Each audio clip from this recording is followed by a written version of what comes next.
Thank you, and ladies and gentlemen, it's a pleasure to share our Finnish experience to your seminar. I'm Peteri Kuува, and I work in the Energy Department of the Ministry of Economic Affairs and Employment, and my main tasks are related to climate and energy policy and power and gas markets. Here are the topics for the presentation. You may not be familiar with our energy system, so short overview on that. Then some words of our new energy and climate strategy, and then perhaps the biggest change in decades in the energy sector. We were especially very dependent on Russian energy, but not anymore. So let's start. So here's the our energy supply mix of total consumption. What is typical for us and differs from other countries. So wood fuels are the biggest single energy source, and this is mainly because of our large forest industry. So the side streams of the processes and then the residuals from forestry are used for energy. So we don't mainly burn roundwood. Other important thing is that the share of renewables is now higher than the share of fossil fuels, and because of the energy crisis, this development has gone even further. If we then look at the electricity sector, actually when the new nuclear power plant unit Olkiluoto 3 will start operating, hopefully in April. About 90% of our electricity production is fossil free. And here's the figures from 2021. You may notice that the share of imports is still high, but we have had lots of market-based wind power investments. Last year, 2,400 megawatts and about 1,000 megawatts this year and the next year. So we have estimated that we will be independent of imports in the end of this year or next year. So netto imports in 1 year will be zero, but of course we will import in high demand seasons and then export when it's windy in Finland. So actually, if we look at the climate challenges, the power sector is not a problem. And actually the large potential for wind power makes it possible to invest in hydrogen economy also. The heating sector, district heat is an important part of that. It's the most, about half of the houses heating is based on district heating. This differs very much from other parts of Europe where gas is used directly for heating of buildings. And also in this sector, about half of the fuels are renewable or based on waste or recovery heat. And actually the biggest challenge is perhaps now replace the remaining fossil fuels, coal mainly, from the energy palette. The previous government and the parliament made a decision that energy use of coal will be banned by 2029, but it seems that the development is even much more faster because of the high CO2 prices in the EU ETS market, and also now the very high fossil fuel prices because of the energy crisis. Our government, which we will have parliamentary elections in the beginning of April, so there are not many weeks anymore for Sanna Marin's government, but this government already had a political goal that Finland will be carbon neutral by 2035. And actually now this is implemented also in the National Climate Act. So it's binding also for future governments. And after 2035, the aim is to be carbon negative. One important experience from us is that we have taken the industry operators involved in this work. So a couple of years ago, about 13 different sectors prepared their own sector-specific low-carbon roadmaps, which we have utilized in the preparation of our policies. And one other important thing is that we want that the green transition will be fair from the social and regional perspective. The starting point for our energy and climate policy is the energy trilemma or energy triangle, which you may know. So energy security, competitiveness, and sustainability from the climate and environment point of view are all important. So the basis of this system is, of course, well functioning of the energy markets. One could say that during this crisis there may have been problems, but we still believe in this energy-only market. EU emissions trading scheme is the a key policy tool. So when we give subsidies for the companies, the main aim of the subsidy is to develop new technology and increase Finnish exports of clean technology. So in the emission trading sector, the ETS system takes care of the emission reductions. But then, of course, in the effort sharing sector, like heating, which is not included in ETS, or transport sector or agriculture sectors, then we need traditional steering tools like subsidies, taxation, and norms. Our government approved a new climate and energy strategy in end of June last year. So it's not just a strategy, so it's actually a medium-term holistic action plan how we will meet the targets. It includes all the greenhouse gas emissions, so emission trading sector, effort sharing sector, and the land use sector. The strategy includes all the 5 pillars of the energy union, so decarbonization and renewable energy, energy efficiency, energy markets, energy security, and R&D and innovations. It has also a small chapter of adaptation.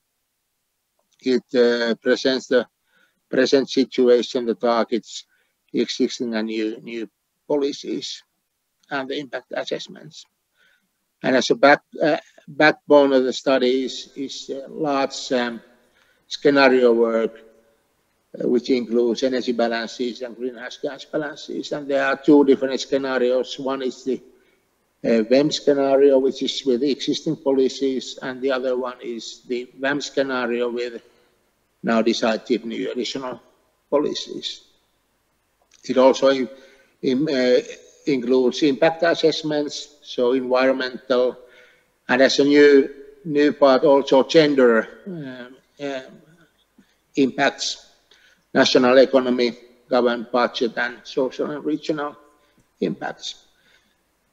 The scenarios have been calculated towards 2030 because this is required by the EU governance regulation. And the main focus is the new 2030 EU targets and the national carbon neutrality target. All the member states have to prepare climate and energy or national energy and climate plan to the EU. The draft plan has to be submitted by next June. So this strategy will be the basis of that work. And actually, we have started now preparing or writing the next plan. Here are some figures. So two different pillars for different scenarios. So for WEM and WAM, and you may see that especially the emissions from the energy sector will go very fast down, and of course transport sector and industry are the other crucial parts. So we will have new nuclear power, lots of wind power. We have the ban of coal and energy use.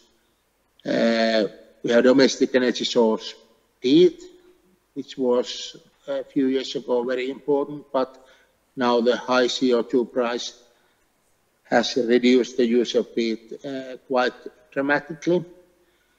However, this winter and next winter, it will be important for the security of supply reasons.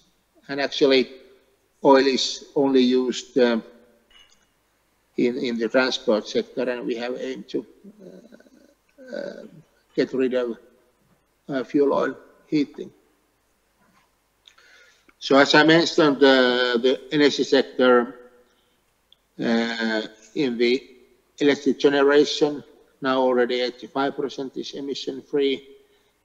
And the heating sector, we still need work, but because of the high fossil fuel prices and high CO2 prices, the companies are now investing heavily.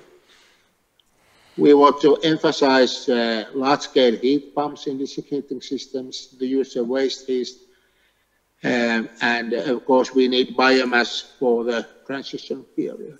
Perhaps the geothermal energy has not gone forward so much than we have had wanted, but perhaps it will come also later. Different energy sectors like power sector, heating sector, industry sector, and transport sector, they will be more and more integrated in the future, and all these sectors will be also be more and more based on electricity. We have existing biomandate for light fuel oil, which is 10% now. And actually the plan is to phase out fuel oil heating by 2030. There are about 400,000, about 150,000 houses with oil heating at the moment.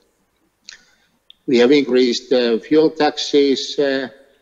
We have decreased taxes for heat pumps and data centers, so we can utilize more waste heat for the heating sector.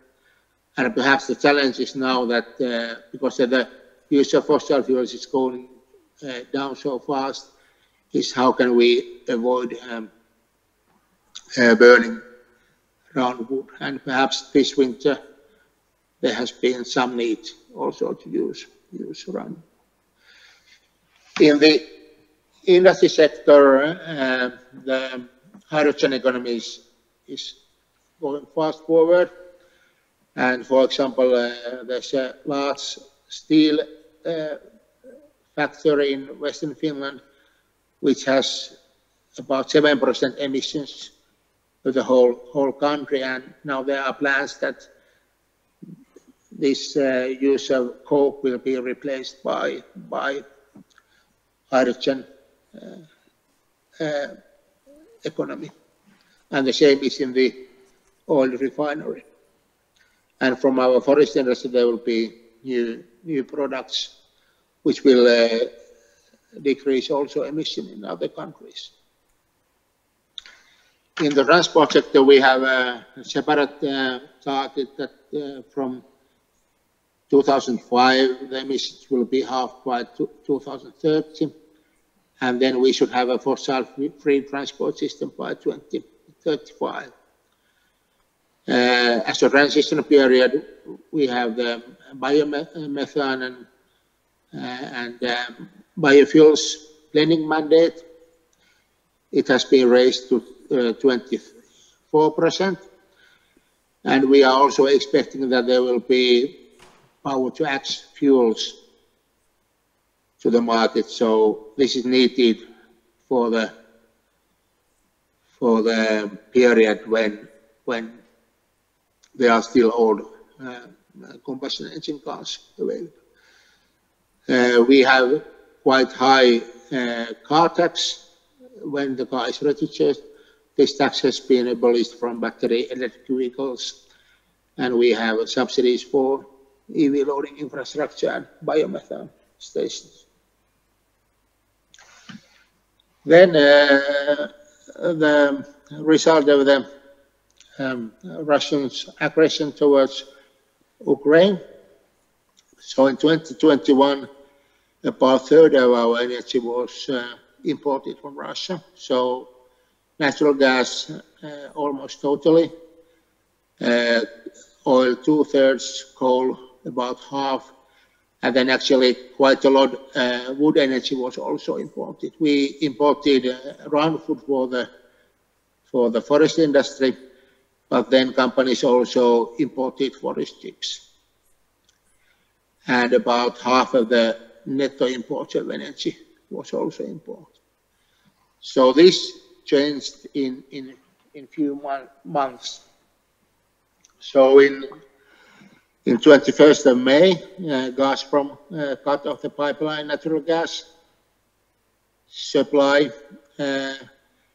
Then in May also RAO cut off electricity supply.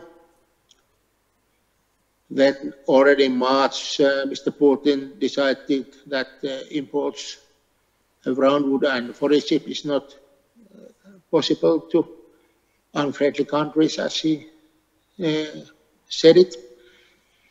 So we had to replace these forms of energy in few months. And then actually the coal and oil, the Finnish companies switched to non-Russian supplies in a few months in summer 2022. And this was based on their own decision, not based on EU's joint decisions. The other two nuclear power units in Loviisa, owned by Fortum company, they still use nuclear fuel which is imported from Russia, but Fortum is now preparing the diversification of the fuel supply. So perhaps the biggest challenge was gas. We were lucky that a couple of years earlier we invested in the gas pipeline to Estonia. So we were able to import gas from the Baltic market and the LNG terminal in Lithuania and gas storage in Latvia. There are also a couple of small off-grid LNG terminals. But actually, the government, we civil servants and also the gas transmission system operator, we started already in the end of 2021 to look at the scenarios, what will happen if the gas supply ends from Russia. So they already decreased the gas exports to Europe, and we managed to agree on the floating LNG terminal ship from the US, and actually in the 30th or the 60th of January, this new floating terminal started operations in the West Coast. So we have now managed to secure the gas supply. And what was very important to realize that actually already in 2021, the first half, the gas consumption declined 50%, and this was because of the high gas prices. And this was possible because we have very little gas used in direct heating of houses. Gas is mainly used by industrial companies and energy companies for heat production, and companies switch to light fuel oil, and the oil refinery in Neste switched to propane. Now the winter is almost over. Hopefully, luckily we had a very mild winter, and we didn't have any problems for power supply, but also the district heating fuel supply worked very well. We managed to activate the domestic supply of forest chips, and we also set up a strategic stockpile for peat. And of course, we have existing stockpiles for imported fuel. So it seems that this winter is okay, and we are still preparing work for the next winter, that we are able to warm the houses and keep the lights on. Thank you.